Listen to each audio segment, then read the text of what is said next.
I have another question regarding humanists. You mentioned Philip Melanchthon as an example of a humanist who became Lutheran. How did that happen? What was Melanchthon's background? Was he a professor also? What was his discipline of study? Before theology, I mean. Well, Nick, the short answer to your question of how Melanchthon became a Lutheran is that he was hired to teach at the University of Wittenberg. And he began to learn along with Luther what really ought to be going on in the church as they read in the Bible and as they studied those texts. How Melanchthon got to be a professor is an interesting story. Melanchthon began in a fairly well-off family, and his parents provided for his education. He attended a number of universities, and he also had the privilege of having a relative who was quite famous as a humanist. This is Johannes Reuchlin. Reuchlin was the brother of Melanchthon's grandmother, and you don't have to remember that for the test. But it is significant because Reuchlin helped out a lot in guiding Melanchthon's education. And in fact, his name came from Reuchlin. Melanchthon was not his given name. His given name was Philip Schwarzerd. Schwarzerd in German means black earth, and Melanchthon is simply black earth in Greek. It's a good indication of the way these humanists think. They are very concerned to bring back the Greek language, to bring back good Latin as opposed to medieval Latin.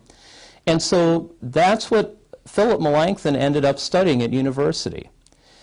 He was interested in a number of things beyond that, like many humanists, and so he would have studied medicine and astrology and theology and law before finally coming to Wittenberg. Again, Reuchlin was the one who recommended him for the position.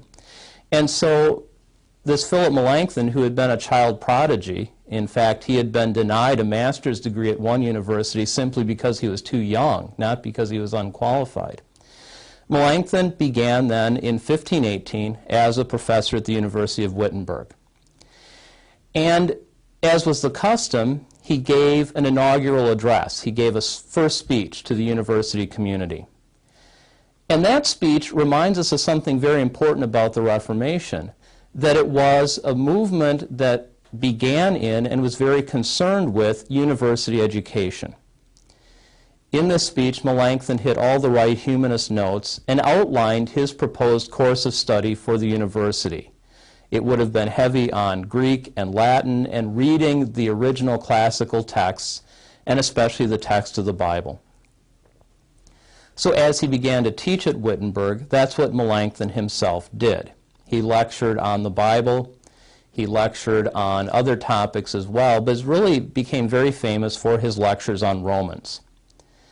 Now, Melanchthon was also influential in a number of other areas. And we'll get to some of those later. I know Professor Mackenzie will be talking about Philip Melanchthon's later career. But another thing I want to mention is his approach to theology and theological method. This too is something he developed while he was teaching at the university. And we have this method in Melanchthon's various works entitled Loci Communes. The first edition of his Loci came out in 1521. And this was a radical departure from the way people had previously studied theology and written about theology.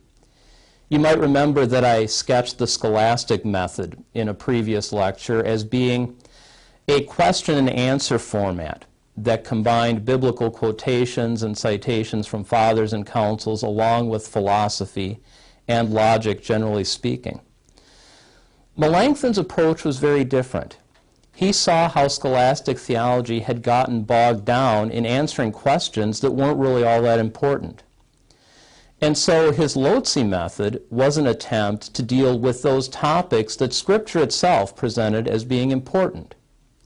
So he will talk about sin and grace and justification and assemble the biblical material on those topics and present it in a format that you can imagine would have been very easy to listen to as a university lecture.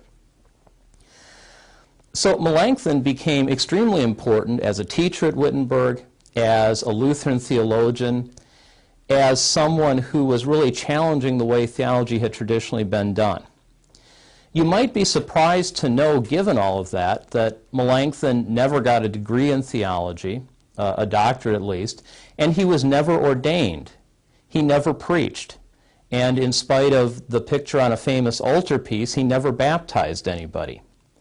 Melanchthon was not a pastor. He was a lay theologian teaching at Wittenberg, and on numerous occasions he resisted Luther's pleas that he become ordained and start preaching.